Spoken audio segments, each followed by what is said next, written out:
Hi, I'm Lori Yeager. Welcome to another installment of our ongoing series of technology integration webinars. I'm here to present to you today about Google Sheets. Okay, I'm going to start out with the basics, how to create and manipulate a Google Sheet, and then move into some ideas of how you might utilize it in your classroom and with your students. So to create a Google Sheet, I'm going to go to my Drive. I'm going to navigate to the folder in which I'd like the sheet to end up, and I'm going to go to New, Google Sheet. So I've created my spreadsheet. I've given it a name. I want to point out that down at the bottom, you can actually have multiple pages, multiple sheets within your one spreadsheet file. To add new sheets, you just click on the plus sign to add a sheet, and then you can click on the little pull-down arrow here to rename and move the sheets around. Then we can start entering information into the various cells of our spreadsheet. Each of the little boxes is called a cell, and it's named based on the column and row in which it resides. So, for example, where I've typed in the 1, that's cell B1. I can adjust the column width or the row height to make my spreadsheet look the way I want by just dragging these borders.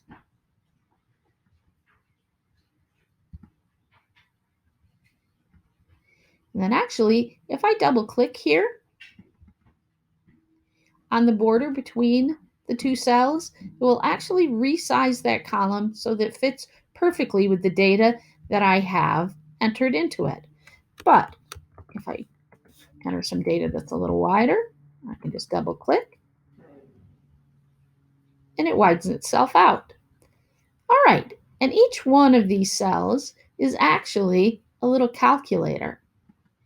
If I enter an equal sign, I can then do simple math right within the cell.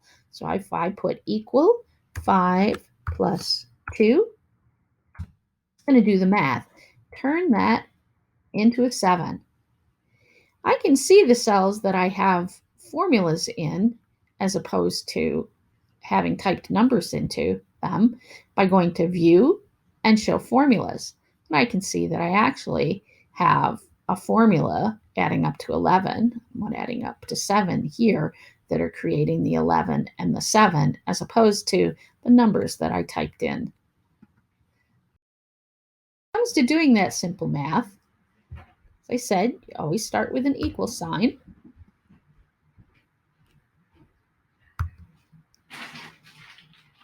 Then if we wanted to do 5 times 7, it's actually an asterisk for a time sign.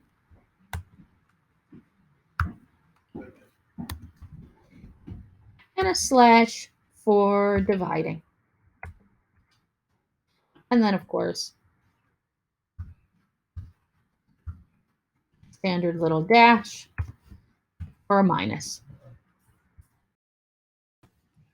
All right, so you've already seen how we could do math in a cell with the actual numbers. You can also do the same thing with a cell reference. So, for example, here we have a number in B4, C4, and D4.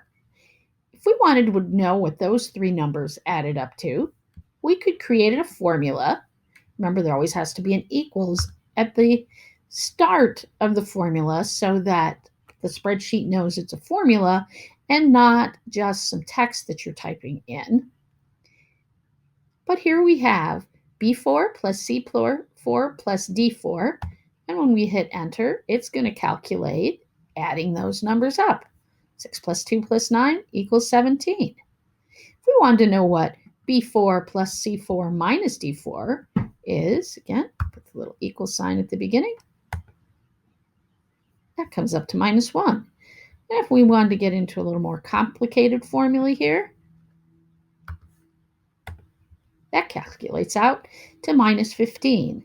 Then, if I start changing the numbers in the cell here, the formulas And these cells are automatically going to update.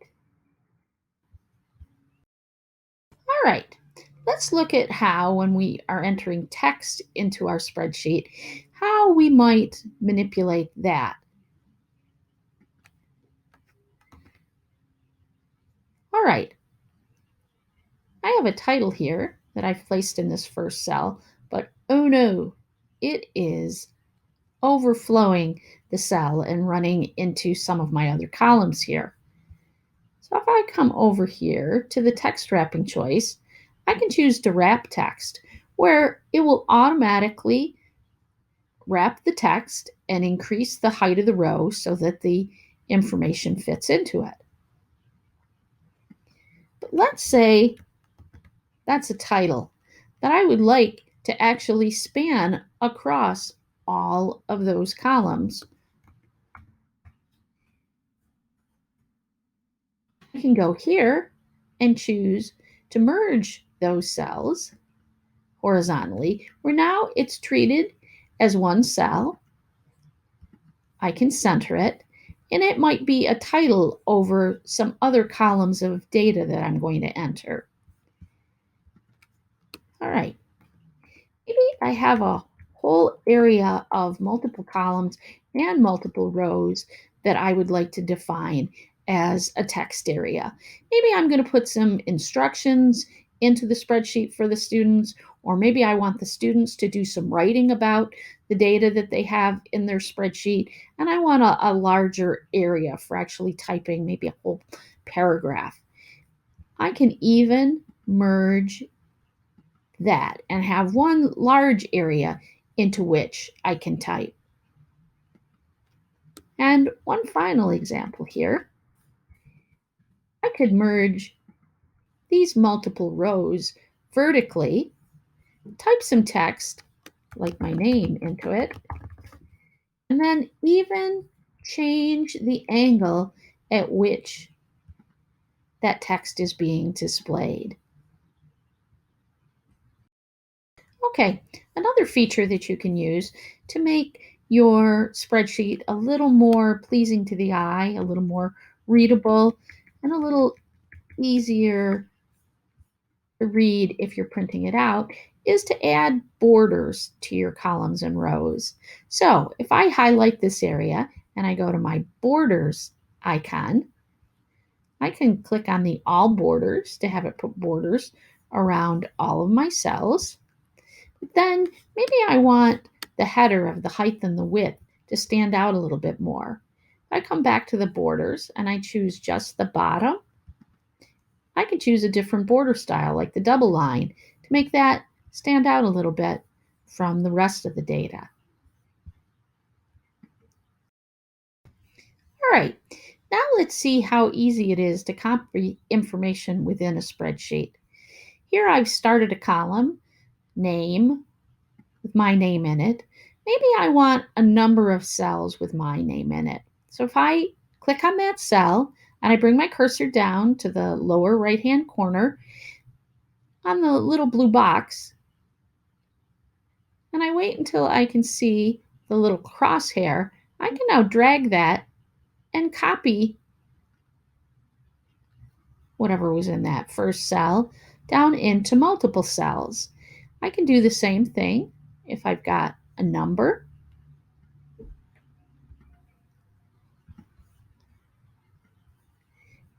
And then if I've created a formula, example here, I have it adding, there was the number in B2 and C2.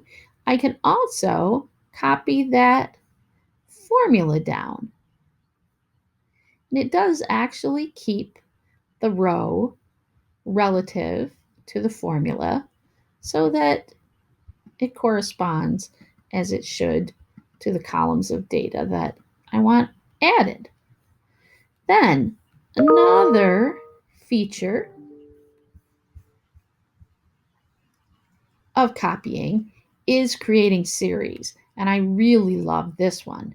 So if you can establish some kind of pattern for Google Sheets, like here I've got week ending dates. I establish the pattern of dates that are a week apart. I highlight the two cells, and then I drag my little corner. It's going to automatically generate dates a week apart. Or let's say I want dates that are every 2 weeks. I establish the pattern, I drag, and I get dates that are every 2 weeks. Let's say I've got some kind of sequence or pattern of numbers, like odd numbers here. Again, I establish the pattern, I drag, and it automatically generates the next numbers in the series. Even numbers, there we go. Months, can even do it with that. Or even days of the week. Think of all the times when it could be handy to do any of a number of those things, or even for your kids, if you're trying to get them to work with counting or defining what odd numbers are, what even numbers are, counting by different combinations 3, 5, 10, whatever. They could establish the pattern in the spreadsheet and then drag and have the pattern generated for them. You can even create a series that's generated every other row.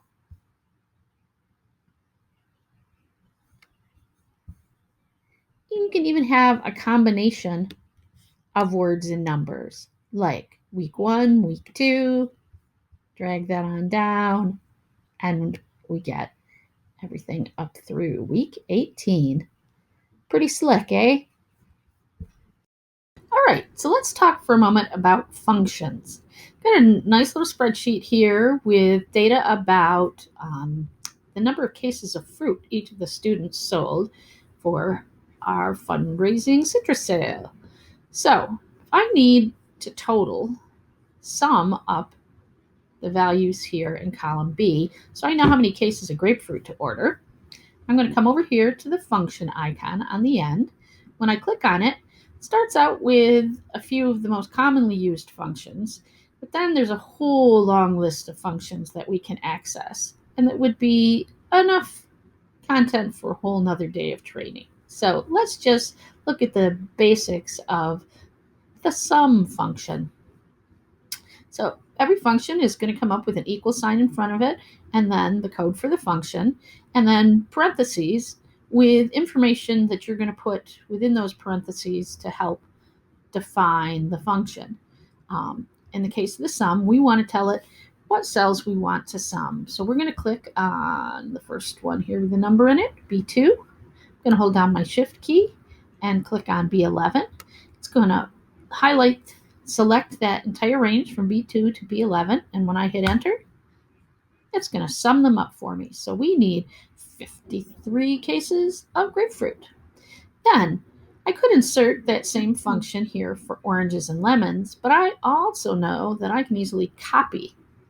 Clicking on the bottom corner, dragging across, and I've got the sum formula that I need for the oranges and the lemons. Okay, before we move on, I wanted to share one more function. It's a little more advanced, but I thought it was really cool when I found it in my research. It's called Import HTML. So let's say I found this great website that has some data about New York counties ranked by population. And I'd like to bring that information into a spreadsheet. Back over here in my Google Sheet, I'm going to use a function called import HTML. The way it's formatted, that in quotation marks, you indicate the website from which the information is coming, a comma, and then a quotation, and an indication that it's coming from a table. And then voila, look at that. It grabbed all of that data from here at the New York Demographics webpage and populated it automatically into my spreadsheet. what a great way to have your students grab real data from the web and bring it into Sheets so that they can analyze and manipulate and do different things with it. So you've seen how Google Sheets can be used to manipulate numeric data, but there's also a number of functions related to text information. I wanted to demonstrate just a couple of them for you. So if I've got some names here, but I want capital letters to start each of those, there is a function called proper. It'll capitalize each word in a specific string. So I choose proper, tell it what cell I want to manipulate, close the parentheses, voila. It capitalizes first letter of each of those words. There's also a feature called split text to columns. If I select some text here, where I have first and last names together in the same column, and I go to Data, Split Text to Columns, it wants to know how it's going to detect the difference between the different words. In this case, it's going to be space. And voila, it's going to split that first and last name that were together in column A, using the space as the delimiter, and split them into two columns. So now we've got first and last name in unique columns. And then one last function that I like to use is concatenate. It allows you to take the information in different cells and merge them together. So if I'm trying to take a first initial, a last name, and the at MORIC.org and combine those into one field as an email address, I can use the concatenate.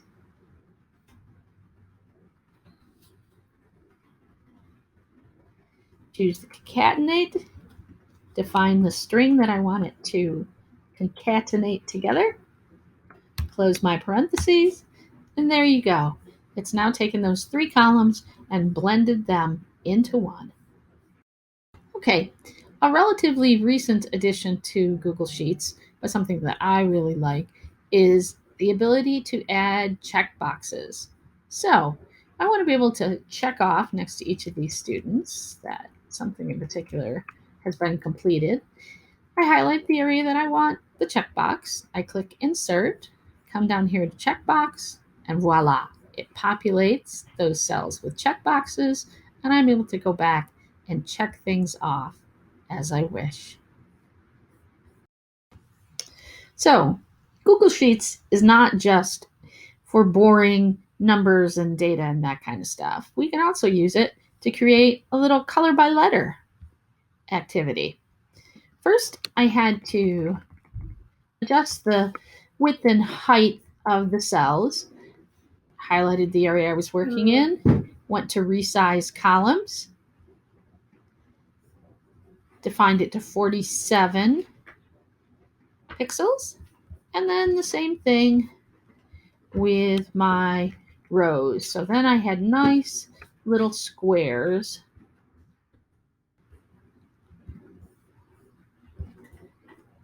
to color in.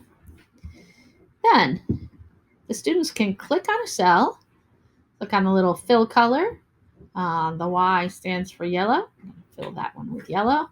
So you can create this and share it with your students, and they can do a fun little color by numbers, in this case, letters activity. Or you could create a blank grid for them to work in, and they could just do little freehand designing to create some fun pixel art. Or you want to get real fancy, One of the Google gurus that I love to follow is Alex Keeler, and she has a neat template where she's used conditional formatting, where you're able to define formatting that you want to take place in a cell based on the value that lives in that cell. So she set it up that if there's a 1 in the cell, it's going to turn red. 2 is orange, 3, 4, 5, 6, 7, 8, 9, and 0. So the students could plug numbers into the various cells to create some art while they're practicing their spreadsheet skills of entering numbers. They can do some copying.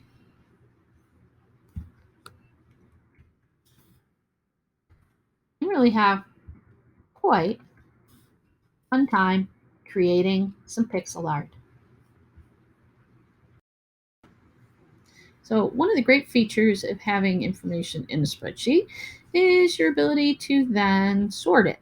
So I found some data here about movies, top 100 films of all times, ranked by domestic gross and adjusted for inflation.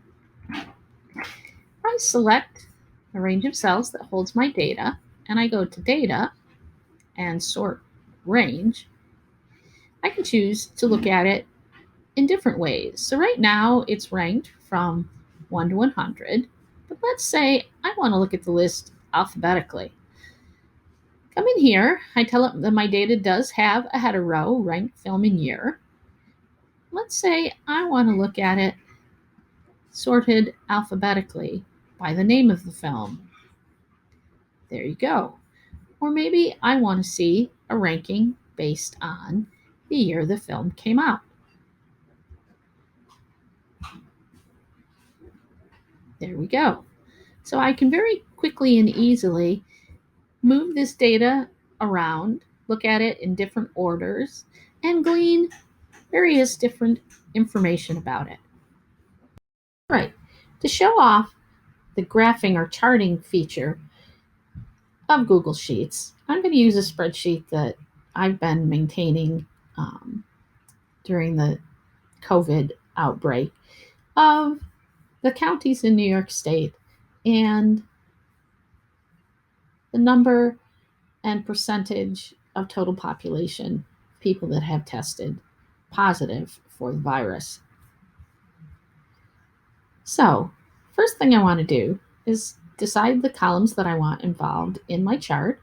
So I want the counties, and then I'm holding down my command key and clicking on the most recent percentage of total population. So I've got those two selected as being the data that I want to chart. Then I click here on the Insert Chart. And I like the feature here, if I click on the three little dots, of where I can move this whole chart to its own sheet.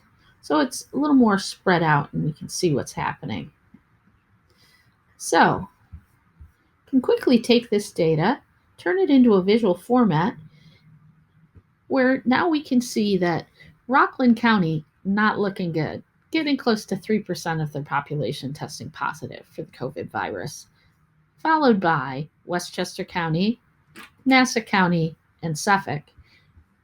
New York City actually isn't doing too badly considering their population.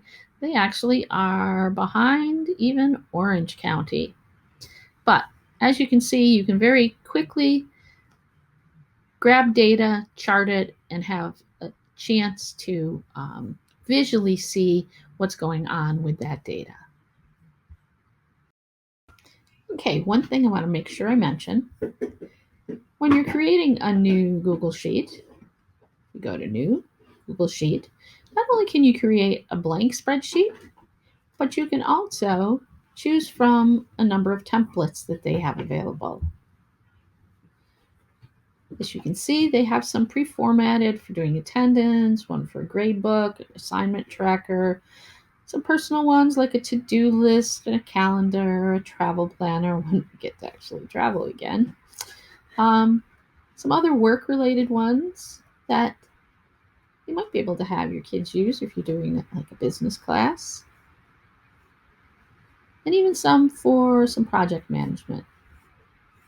All right, the last few examples that I want to share are some templates from Eric Kurtz showing how you can utilize Google Sheets to do a variety of different explorations and gathering and organizing and analyzing of data. First one here is a little activity he's created for kids to explore the concept of pi. So you have the students go around the classroom measuring the circumference and diameter of various circular objects and then plug the information into the Google Sheet here, where they can start to see the pattern of the ratio of diameter to circumference being a number that we recognize as pi. But giving the kids a chance to see how it doesn't matter the size of the circle, but that the data is always going to play out to being something very close to the value of pi.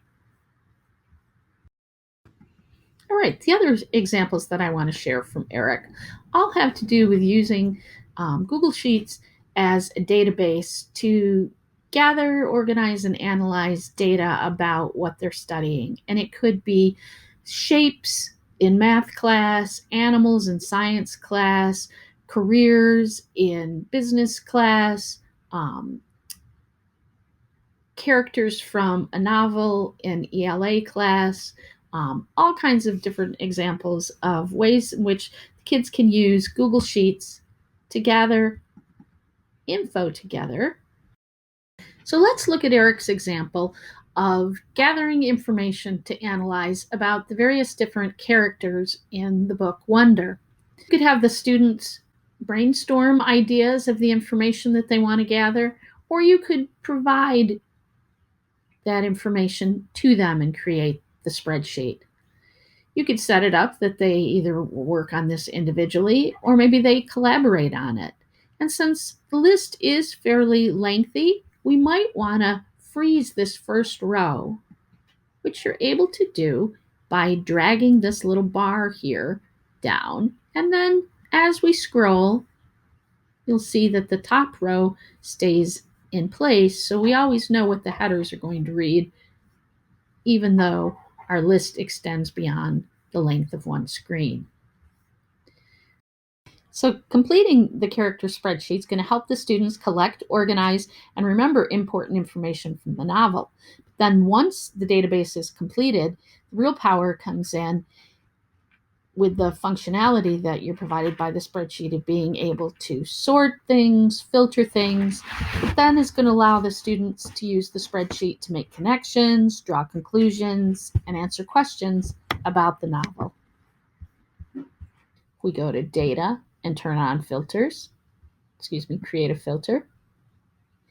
Now we can use the filter to answer questions like, which characters go through a change over the course of the story?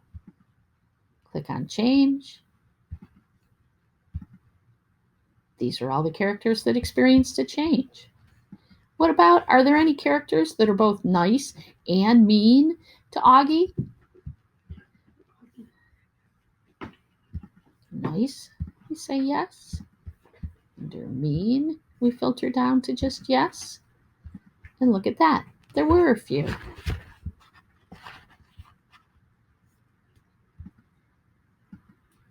And then what about, were there any adults that were mean to Augie?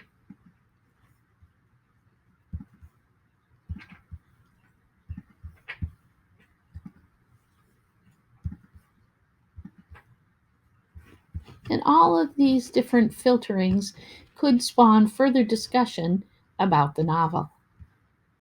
A couple of other examples from Eric include having the kids create an animal database while doing research in science class.